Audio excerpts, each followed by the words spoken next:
Tom Curran's Patriots Talk podcast is presented by FanDuel Sportsbook.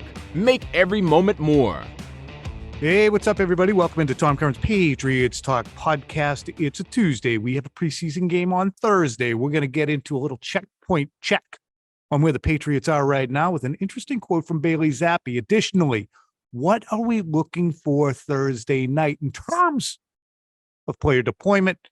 And finally, Irrelevant Questions makes its triumphant return with Kendrick Bourne. Now, my voice is a little hushed. I'm in the middle of the acoustically excellent press box, and people are nearby trying to do their work. It's probably going to drive them crazy anyway, but there's not going to be a lot of hooting and or hollering from me. Bailey Zappe, tell us all what you think of the Patriots' offensive install so far. Yeah, the install's been doing good. I mean, we're way ahead of what we thought we were going to be at. We're really deep into red zone, third down, open field stuff. So I think we just got to keep stacking days and continue just improving on the plays that we have in right now. I'm sure there's more install to be done, but I would say we're about 80%. So what do you make of that, Phil? I mean, on one hand, Bailey Zappe's only been in the NFL for 2 years. In the first year, God knows if they even got to 80% installed. But definitely encouraging to hear him say that things are moving in that right direction. I wonder if loose lips sink ships in a way too, with Bailey making that comment. You know what? I don't think so, because I asked Hunter Henry about something similar today, and boy, the expression of relief almost that came across his face. Like, it's like I've seen the sun for the first time in months. That's how his answer came across to me. He told me they have a smart group. He told me they also just have a group that seems to like each other, Tom. And so they're able to communicate really well behind the scenes, have these conversations, sort of high level football conversations about how things should look out there. And when you have smart guys who seem to like each other, have an ability to communicate, maybe that's helping them be on top of the schematic stuff and all this installation as much as they are. What's the most encouraging thing you're taking away from this offense? We've gone over it day after day on our website, talked about all the different aspects, but what's the most encouraging thing that makes you say, yeah, I agree, they're pretty far ahead? I'll say this from my vantage point, even though there's a bunch of backups and second-tier players, you're not seeing false starts, you're not seeing substitution problems, you're not seeing delays, generally speaking, in getting plays in. It's just a crisp and efficient operation, whereas last year, confusion reigned. And I would say just it's sort of that Bailey Zappe comment come to life, which has been the most outstanding part of camp offensively for the Patriots. It's that you do see a little bit of everything. They're in the red zone and they're working on their rub routes, or they're in the red zone and they're working on their rollout series. And they're in the middle of the field and they're working on their screen game, or they're working on their power runs or their zone runs, which they are doing, like some of these outside zone runs that, essentially were tossed in the waste bin. It felt like late last year. That is something that they've always done in this offense. They just didn't revolve the entire offense around it. And those seem to look pretty well coached. So whether it's shotgun spread formations, empty stuff, or 2 tight ends or 3 tight ends, there is a variety that's very easy for us to see. And it feels like they're going to be able to pick from whatever bundle they need to on a week-to-week basis to be that game plan offense that they've been for a long, long time. Before we hit on Thursday night playtime expectations and some of the guys you're looking forward to seeing on the field performing in a game setting, initial reaction to the reacquisition of Trey Flowers. So my initial acquisition is that this is going to be good for the room. I just think he's a professional. I don't know what he has left physically at this point. There's a reason, Trey Flowers is still available at this point on the calendar. But for somebody like Keion White, or for somebody like Christian Barmore, to have a pro in the room, and I'm not saying they don't have any right now, between Dietrich Wise and Lawrence Guy and Devon Godshaw, they have some really strong voices in there. But I do think there's value in bringing somebody like that into your building to just help give whatever wisdom that he has to offer to somebody somewhere along the line. So, maybe 3 years from now, Keion White can say, I learned so much from that 1 month that I spent with Trey Flowers, and he really helped me become the professional that I am today and the consistent, productive player that I am today. Because that's what Flowers was. He just put his head down, did everything the right way, ended up getting paid in Detroit. But that's, to me, maybe where the majority of his value, Tom, would come from at this point. Plus, he got better and better and better as a fourth round pick. And a lot of that was because he kept adding things to his tool belt. That's where a player like Josh Uche is right now. Bill Belichick has talked about that. Yes, he's probably top 7, top 5 even in the league in terms of initial burst and elusiveness coming off the edge. But as we know, elusiveness is only part of the equation. Trey Flowers was a hand placement, hand fighting genius. So that's the kind of thing you can pass on. Additionally, I think we've talked about this previously, the core players that the Patriots have added since 2020, the Duggars, the Onwenus, Mac Jones, hopefully Barmore, players who should be the core going into the middle of this decade and toward the end of this decade. The more players you can have here, not to say, oh, when we were here, it was like this, but to kind of exude that work ethic that was present previously, it can't hurt. So I'm with you on that. What's the main thing you're looking for? Now, we had a Tuesday practice today. Wednesday will be off. Patriots will play Thursday against the Texans. Very little work in earnest for Mac Jones in the 11-on-11s until the end of practice. It was mostly Bailey Zappe, and then it was Mac running scout team, and then it was Malik Cunningham and Trace McSorley. So if we look back at last year, Mac did not play in the opener. I think Bailey Zappe threw it 32 times. He took like 77% of the snaps, and the other 23% went to Brian Hoyer. So we're trending that way again. What are your playing time expectations for some of the rookies who have actually popped and been present with the ones? Demario Douglas, Antonio Mafia. They're going to be on the field, yeah?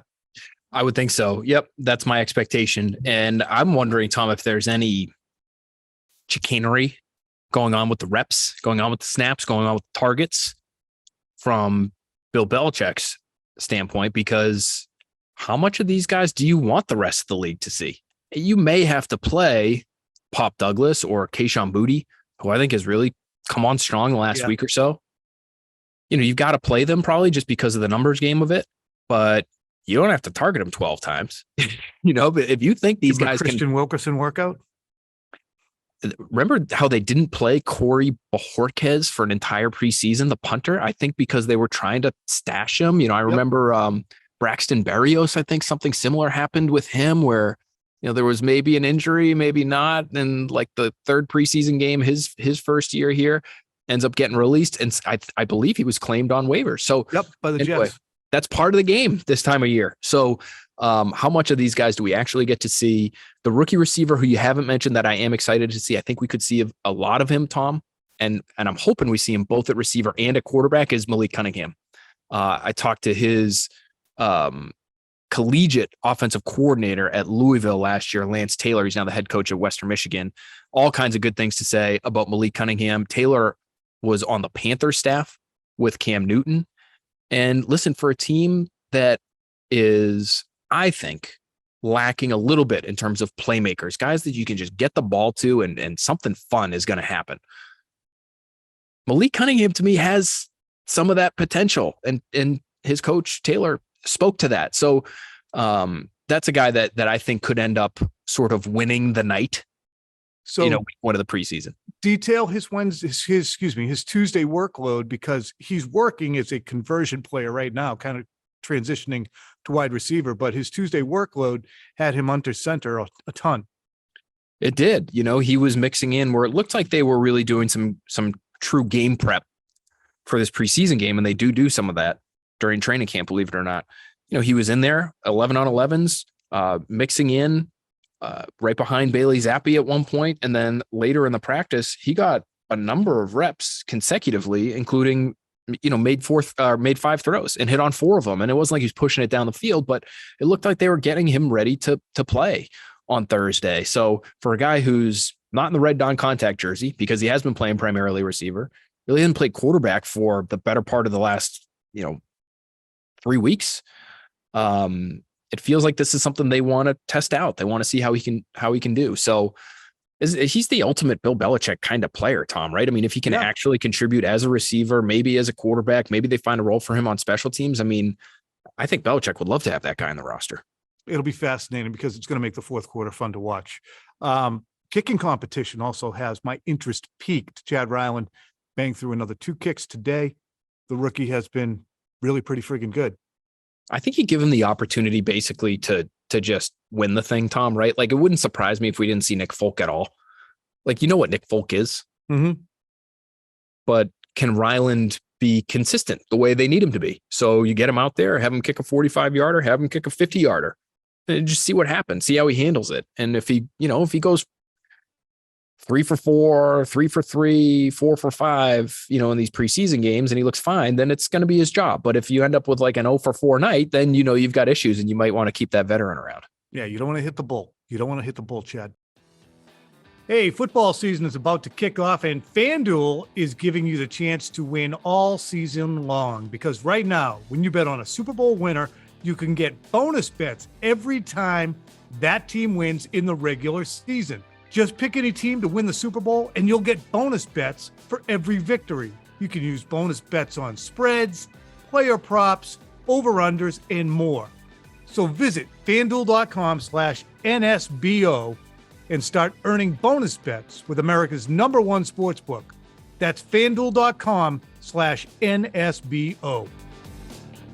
Gambling problem? Call 1-800-GAMBLER. Hope is here. GamblingHelplineMA.org or call 800-327-5050 for 24/7 support, Massachusetts. Call 1-877-8-HOPE-NY or text HOPE-NY 467-369 New York. 21 plus and present in select states. FanDuel is offering online sports wagering in Kansas under an agreement with Kansas Star Casino LLC. Bonus issued as non-withdrawable bonus bets that expire 7 days after receipt. Restrictions apply. See terms at sportsbook.fanduel.com. Gambling problem? Call 1-800-GAMBLER or visit FanDuel.com/RG in Colorado, Iowa, Michigan, New Jersey, Ohio, Pennsylvania, Illinois, Tennessee, or Virginia. 1-800-NEXT-STEP or text NEXT-STEP to 53342 in Arizona. 1-888-789-7777 or visit ccpg.org/chat in Connecticut. 1-800-9-WITH-IT in Indiana. 1-800-522-4700 or visit ksgamblinghelp.com in Kansas. 1-877-770-STOP in Louisiana. Visit www.mdgamblinghelp.org in Maryland. 1-800-522-4700 in Wyoming or visit www.1800gambler.net in West Virginia.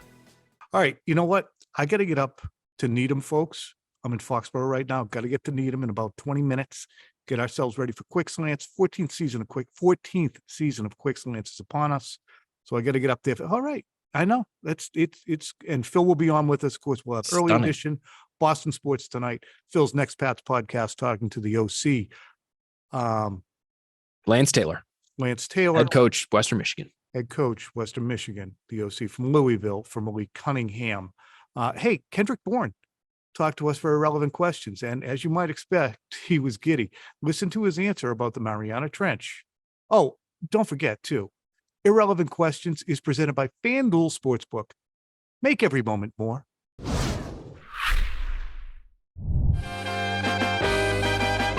Ladies and gentlemen, it is Irrelevant Questions coming back at you again, and I'm stunned that I've never had the great Kendrick Bourne because there's no better quarry to secure than him for something like this. How's my guy? I'm good, man. I'm good. Let's go. Let's get after it. First question. What was the first tattoo that you got? How old were you? And where is it? I got a tribal right here, Samoan tribal. I got it in college. I was 18. And we just celebrated a birthday, did we not? Yeah. 28. Feeling good. Is your middle name L? Yeah, L. Lafayette. It's a Samoan name. Really? Yeah. There is a great Samoan brotherhood in the NFL, isn't there? There is. Me and Juju, we're the same nationality, Samoan and black. I had no idea.